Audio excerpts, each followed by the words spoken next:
Snow was falling outside the tall windows of the Whitmore mansion, coating the pine trees and frozen fountain with a thin layer of white silence. Inside, the air smelled faintly of pinewood and polished marble. Christmas garlands hung neatly along the staircase, though they brought little warmth to the vast, echoing house. Paul Whitmore sat in his study, the crackle of the fireplace the only sound keeping him company. He was reviewing some business documents when a scream pierced through the stillness. It came from the main hall. Startled, Paul rose and hurried out, his footsteps echoing on the marble floor.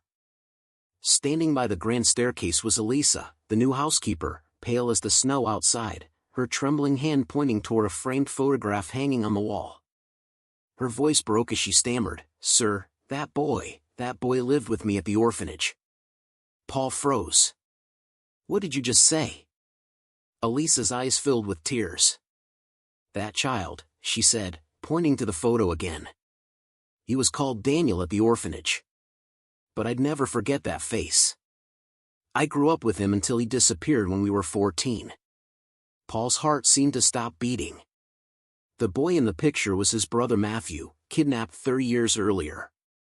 For a moment, the world tilted. The familiar photograph, two boys smiling beside an old piano, blurred before his eyes. Memories he had buried under years of business and loneliness flooded back, Matthew's laughter, his tiny hands clapping after every piano song, the sound of his voice calling him champ. It was Christmas Eve, 1963, when 4-year-old Matthew vanished from the park under the careless watch of a young nanny. The Whitmore family never recovered. Their father drowned himself in work, their mother withered away from grief. Paul grew into a man haunted by guilt and a promise that one day, no matter how long it took, he would bring his brother home. And now, this woman, this stranger, had uttered words that made that impossible dream flicker again. "Tell me everything," Paul whispered, his voice trembling. Elisa sat down, her eyes glistening.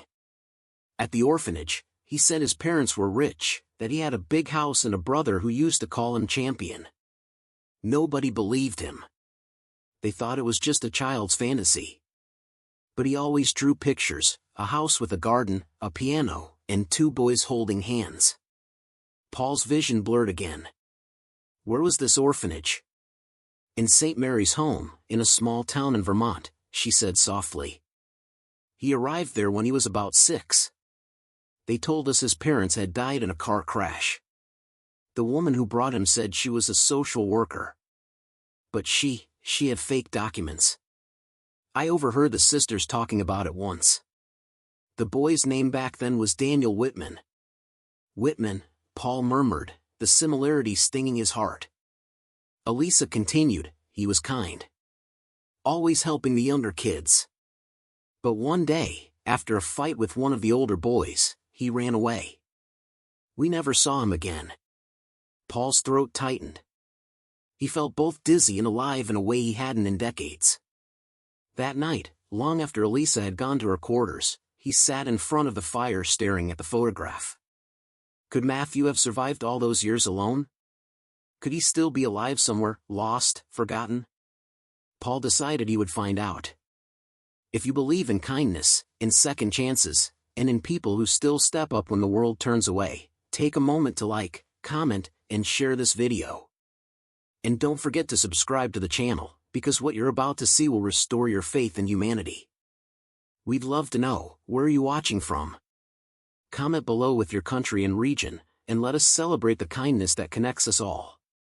Now, let's begin.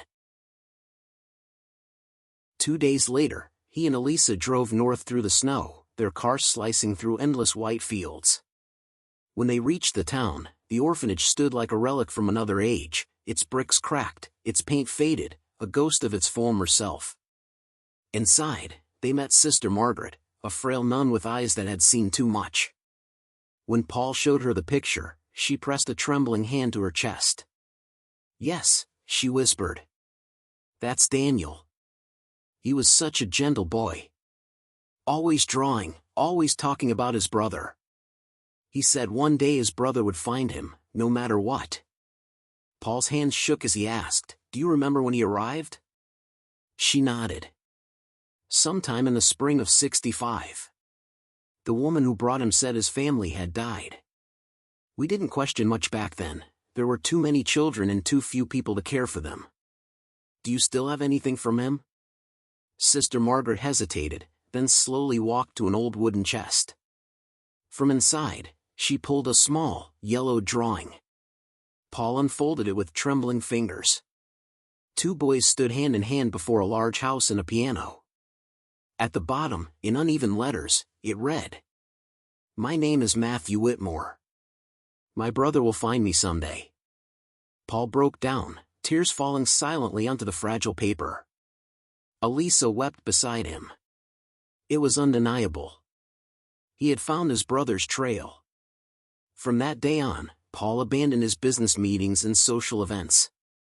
He spent his days with private investigators, lawyers, and archivists, chasing fragments of the past. Elisa helped tirelessly, sorting through old records, orphan lists, and hospital admissions. Weeks later, they found a new lead. A young man named Daniel M. Whitman had been admitted to a rural clinic after a car accident in 1980. He had survived but suffered partial amnesia.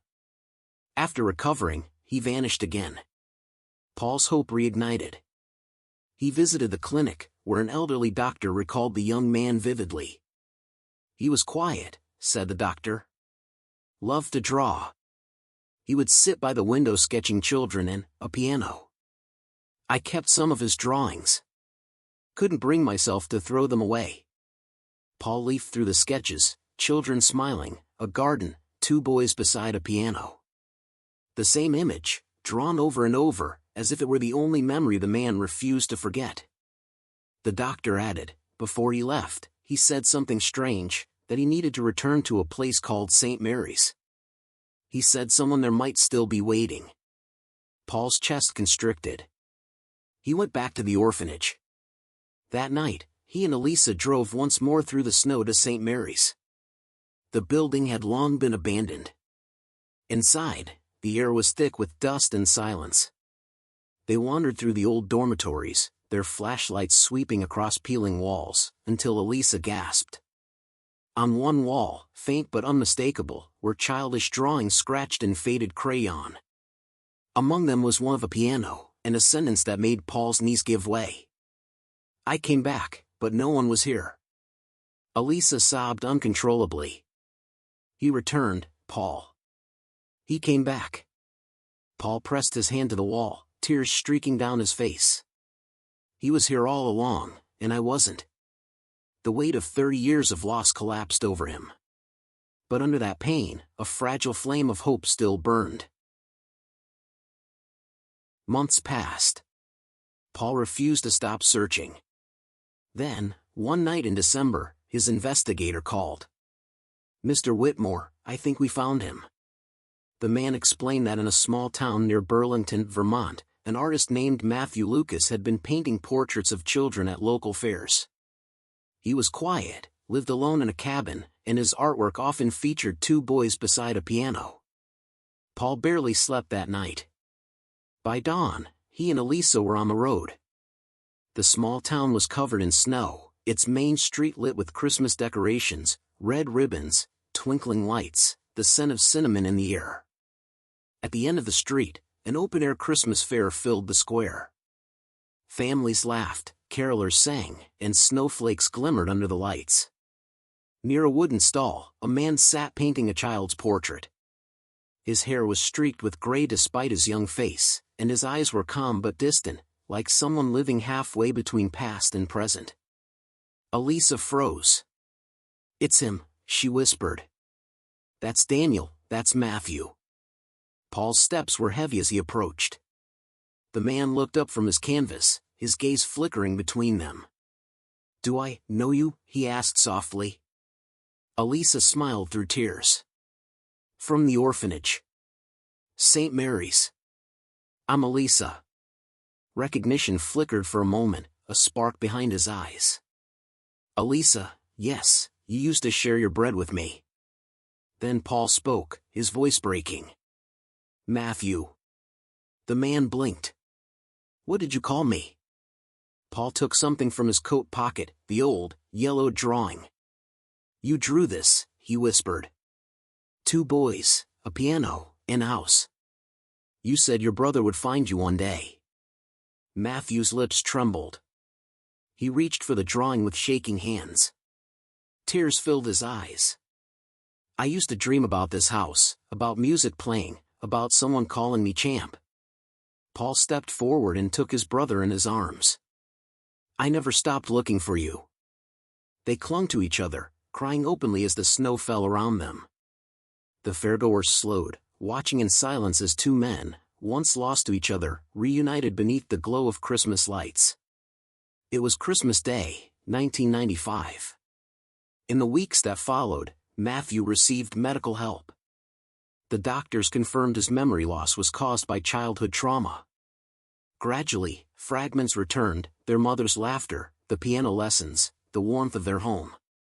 When Paul finally brought him back to the Whitmore mansion, Matthew stood in awe at the grand staircase, the same one from the old photograph. "I thought you'd forgotten me," he whispered. Paul smiled through tears. "Never.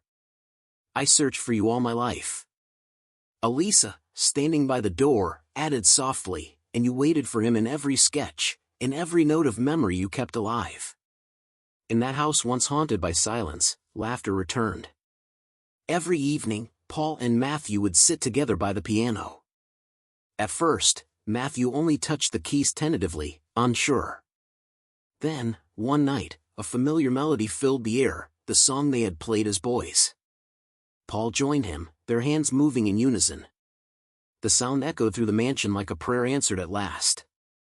On the piano lay an old letter, written by their mother before she passed. Paul had found it while sorting through the attic years earlier but never had the courage to read it aloud until that night. "My dear sons," it said. "If fate ever brings you back together, remember, the piano will still be waiting. Because love never forgets." Paul placed the letter beside the photo that had started it all. Then he turned to his brother. "Welcome home, champ." Matthew smiled through tears. "It feels like Christmas finally means something again." Weeks later, Paul learned the truth about the kidnapping. The woman who had taken Matthew, a nurse named Teresa Villar, had been hired by a wealthy couple unable to have children. They had meant no harm, only desperate love, but tragedy struck when they died in a car accident, leaving the boy orphaned once more. Paul chose not to seek vengeance. "The past has punished enough," he said quietly. Instead, he used his wealth to build something beautiful from their pain, the Helena Whitmore Foundation, named after their mother, dedicated to helping find missing children and supporting orphanages across the country. Elisa became the director, her kindness turning sorrow into light.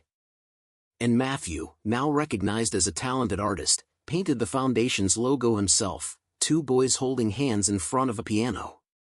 That winter, the foundation's opening ceremony took place in the Whitmore mansion, now filled with warmth, music, and laughter. Guests and reporters gathered as Paul stepped to the podium. "This story began with a promise," he said, voice steady but emotional. "A promise between two brothers, and a woman whose heart refused to let the past be forgotten. Today, we turn loss into hope, so that no child will ever again be lost to silence." Applause filled the hall. Matthew joined him on stage, tears glistening in his eyes. "The love we thought time had stolen," Matthew said softly, "was only waiting to be found." The two brothers embraced, the audience standing in reverent silence.